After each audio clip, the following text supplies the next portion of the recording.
So today we're going to cover the concept of completing the square in solving for x. And the app that we're going to use is Math42.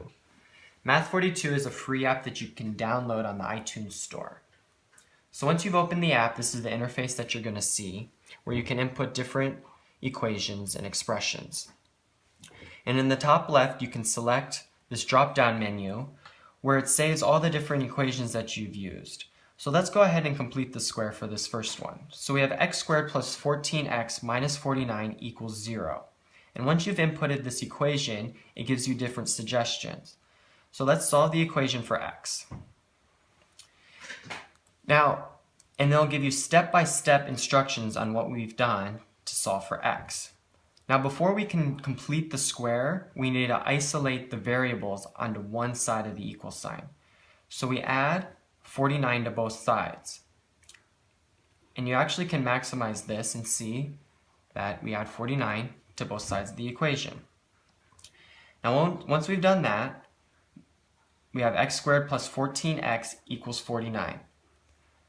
There's actually a direct relationship between the coefficient of the linear term and the constant.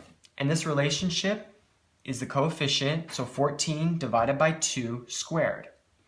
So you need to make sure you do that to both sides. So we do 14 divided by 2 squared. Make sure we do it to the other side. And once you've done that, you'll get x plus 7 squared, because we can actually factor x plus 14x plus 14 over 2 squared, which is 49. So after we've done that, we solve for x. And how can we solve for x here? We need to take, well, let's open it up.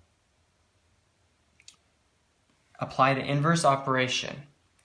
Something that's really cool here is if we can't remember what an inverse operation is, we actually can select it and say, oh, if the unknown of an equation is contained in a function, the inverse function is applied to isolate the unknown.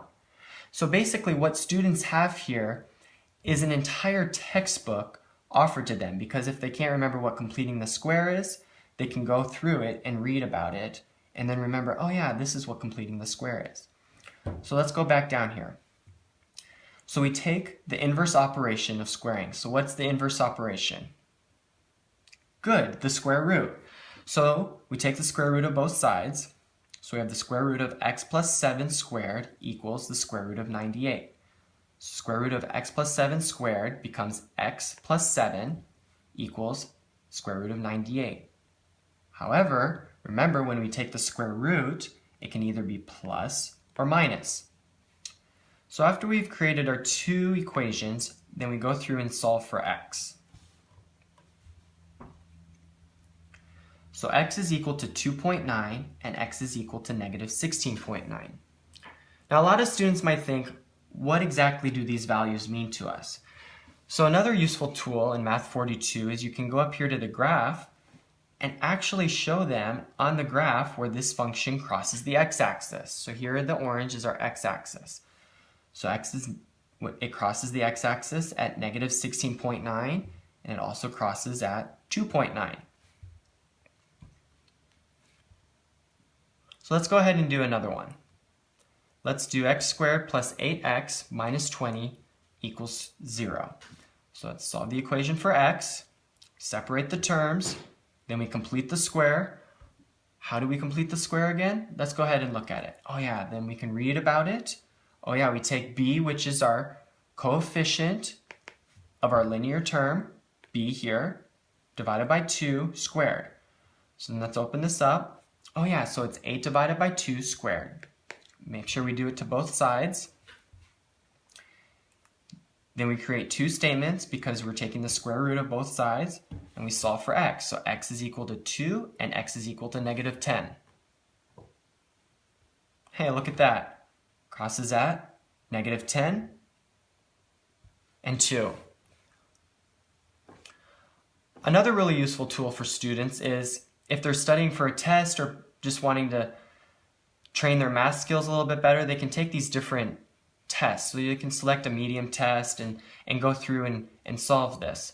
And if they can't really remember, they just guess, oh, I got it wrong, they can actually go here and show solution and simplify and go step by step on how to solve each equation. So like we said, there's actually a textbook within this app. The last really cool feature is there's 4 different languages that are offered. There's English, Spanish, German, and French. So you can actually use this app for non-English speaking students.